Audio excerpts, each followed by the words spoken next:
Anybody that was paying attention at the time knew this to be the case.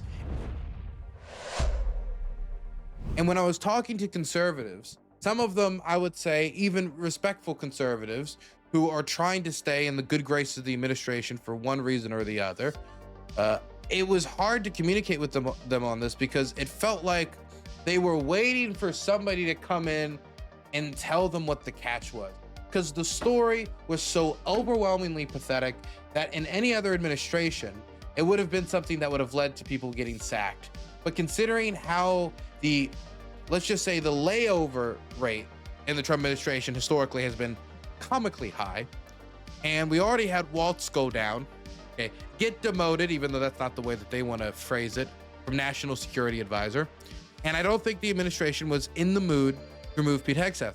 But the ridiculousness of it on its face, the ridiculousness of it, the defense secretary butt dials a journalist into a secret signal chat, which probably should not even exist in the first place, which does not only talk about the amount of personnel and the aircraft that will be used in strikes, but the exact times and locations of said strikes. Now, if it was an accident, him being added, which makes sense because it is ridiculous that he got added, that this man got added to the call. Mike Waltz, part of the reason he got sacked is the scandal and the fallout of this. But Pete Hegseth got even deeper into the scandal by also transmitting a lot of the secret information to his wife and family members who had no reason accessing it. So at the time, the way they were talking about it is, hey, look at this. There's no top secret message on these texts, as if everyone would stamp top secret on each text. People would say, oh, well, there's no top secret documents that were revealed in this.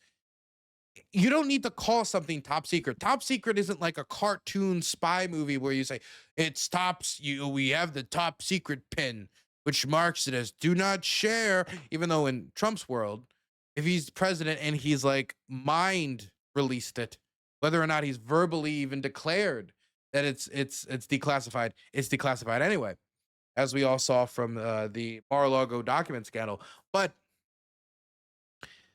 this was so pathetic.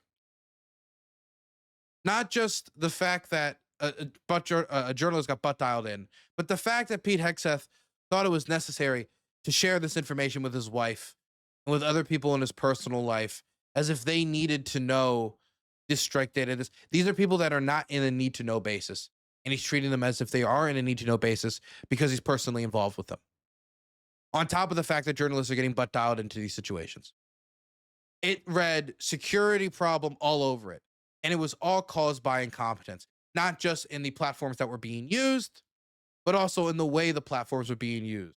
But even if you used the most secretive platform on the planet, and you accidentally added a journalist in by butt dialing them, that was going to be a problem. That's why embassies typically have secure cable communication, so that you can wire communications back and forth securely that will not be intercepted, hopefully, will not be intercepted by foreign spies. And we've spent billions upon billions of dollars to invest in this infrastructure to do this. And they thought that the signal chat was a better idea. Look at this. Because at the time, I thought I was being treated like I was crazy for just acknowledging the obvious. This definitely could put soldiers at risk. And we were lucky that the Iranians or whoever we were trying to act against in any individual instance didn't get it in advance. In this case, the Houthi rebels.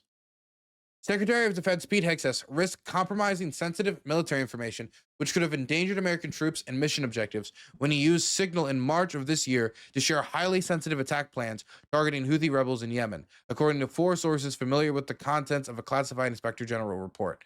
The repercussions of Hegseth's actions, 2 sources told CNN, are less clear since the IG concluded that the defense secretary has the authority to declassify information, and Hegseth asserted he made an operational decision in the moment to share that information. I mean, if my wife doesn't know what I'm bombing, how can the country be safe? There though there is no documentation of such decision. So he just, again, mentally decided with no formal process, this is no longer classified because that's brilliant, actually. Anytime something leaks, it didn't leak, it just got declassified in the moment that it hit the airwaves. The moment it hit the presses, we declassified it. So really nothing is ever leaked. Everything is only declassified now. An unclassified version of the report is said to be publicly released Thursday. The classified report was sent to Congress on Tuesday night.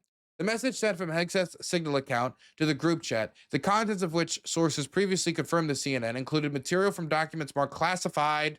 So that's also something that was crazy, is people said, oh, well, none of the texts were marked classified. Yeah, but there actually were documents marked classified in some of these messages. At the time they were sent, offered specific real-time updates about planned military strikes. They were so specific that one even read, this is definitely when the first bomb will drop. All caps in case you were unsure. It remains unclear if Hegseth properly declassified that information before sharing it with other top Trump officials. And a reporter at The Atlantic's Jeffrey Goldberg, who was accidentally added to the chat. God, I wish could you imagine? I mean, this is the type of story that journalists would actually kill a man for. This is like the dream story where you just literally stumble upon like gold, reporting gold. They gave him the biggest gold nugget in town and then got angry when he ran throughout all the villages and let everybody know just how stupid it was that he got added. Hegseth refused to sit for an interview with the Inspector General and submitted, and this is actually quite strange, this is not typical, and submitted his version of events in writing. This meant that he couldn't respond in real time to questions that the Inspector General had, and was going back and forth as if this man was facing, the law, the mighty arm of the law, and he was on the bad end of it. The IG's findings are memorialized in a broader report produced after its month-long investigation into Hegseth's use of Signal. The report states that Hegseth should not have used Signal and that senior department officials need better training on protocols. The release of the investigation could compound existing concerns voiced by lawmakers from both sides of the aisle about Hegseth's judgment and bring renewed attention to an issue that nearly led to firing several months ago. And the only one that really got tanked from that, again, was Mike Waltz, which then made Marco Rubio the it's weird to call him the Kissinger of our times because it's not appropriate, but he's the only other person to have the National Security Advisor and Secretary of Defense role before. But that was when those positions were much trimmed down, and even he said it was too much. Either way, Pete Hegseth got through with it very easy, even though he also, again, involved his wife in this.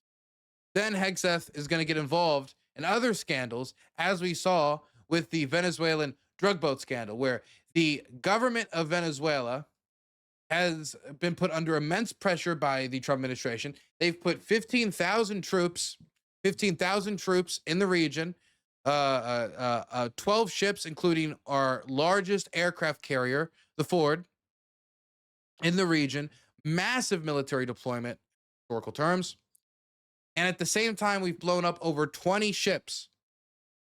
Now, the ships that we intercept off the Venezuelan coast, 79% of them end up being drug ships. This is something we know from the U.S. government, as was reported by Senator Rand Paul, as he recently published a report that he was able to get from the United States Coast Guard. From September 1st to 2024 to October 7th, 2025, Coast Guard surface assets operating under Coast Guard Law Enforcement Authority interdicted 212 suspected drug smuggling vessels at sea headed towards the United States. Of the 212, 41 had no illicit contraband on board. 24 of those 41 vessels without contraband did not appear to commit any crimes whatsoever. So that in and of itself says that if we've blown up over 20 ships, and you have a likelihood of about 1 in 10 from these numbers having committed no crime whatsoever, not even talking about having drugs on there that are lethal, which is the argument that the government is making to say that those who are blowing up we can treat like armed combatants, even though the way that they're describing them is a bunch of basically just like drug smugglers on boats. And we're doing that instead of intersecting them is because these are lethal vessels because of the contraband we bring in.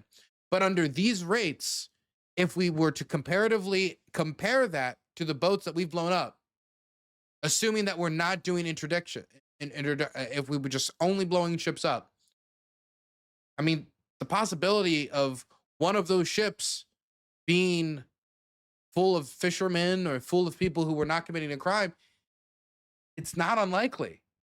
One or two of those ships, in fact, statistically, it is a very probable scenario. And considering the lack of evidence that the government is providing to the American public, that is a concern, especially in the aftermath of the last report that was published by the press, which said that Pete Hegseth essentially ordered a double tap strike on a burning boat where two people were clutching to the side of it, and they ordered fire on that boat again and kill those men. No survivors. Now, Hegseth is now saying that he was not in there for that decision, that basically he was in the bathroom. He was not there when that decision was made to strike again against the unarmed men clutching to a boat on fire. Obviously is a threat to us. The argument they're using is that they could have called other people in that could have been a threat, which is ridiculous when again, we're talking about drones in the U.S. Navy, a force of 15,000 men, and we're talking about unarmed drug smugglers being this much of a threat to the United States Navy, when we know that the Coast Guard can interdict them without having to utilize lethal force. Burns is an immoral, morally corrupt, bankrupt man. So what this does is leaves us with a bunch of questions.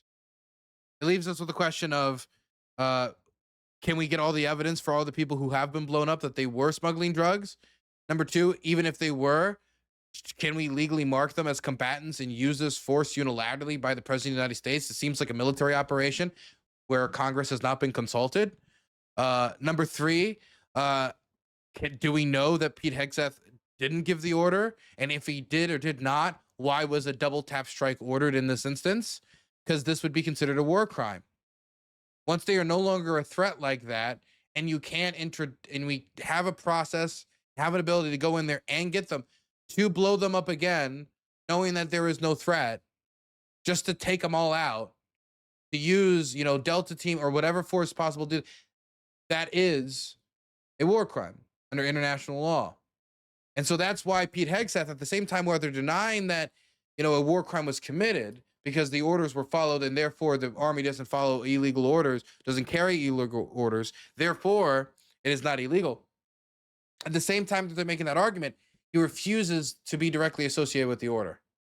Proud to do it. So you didn't see any survivors, to be clear, after that first strike? You personally? I did not personally see survivors, but I stand, because the thing was on fire.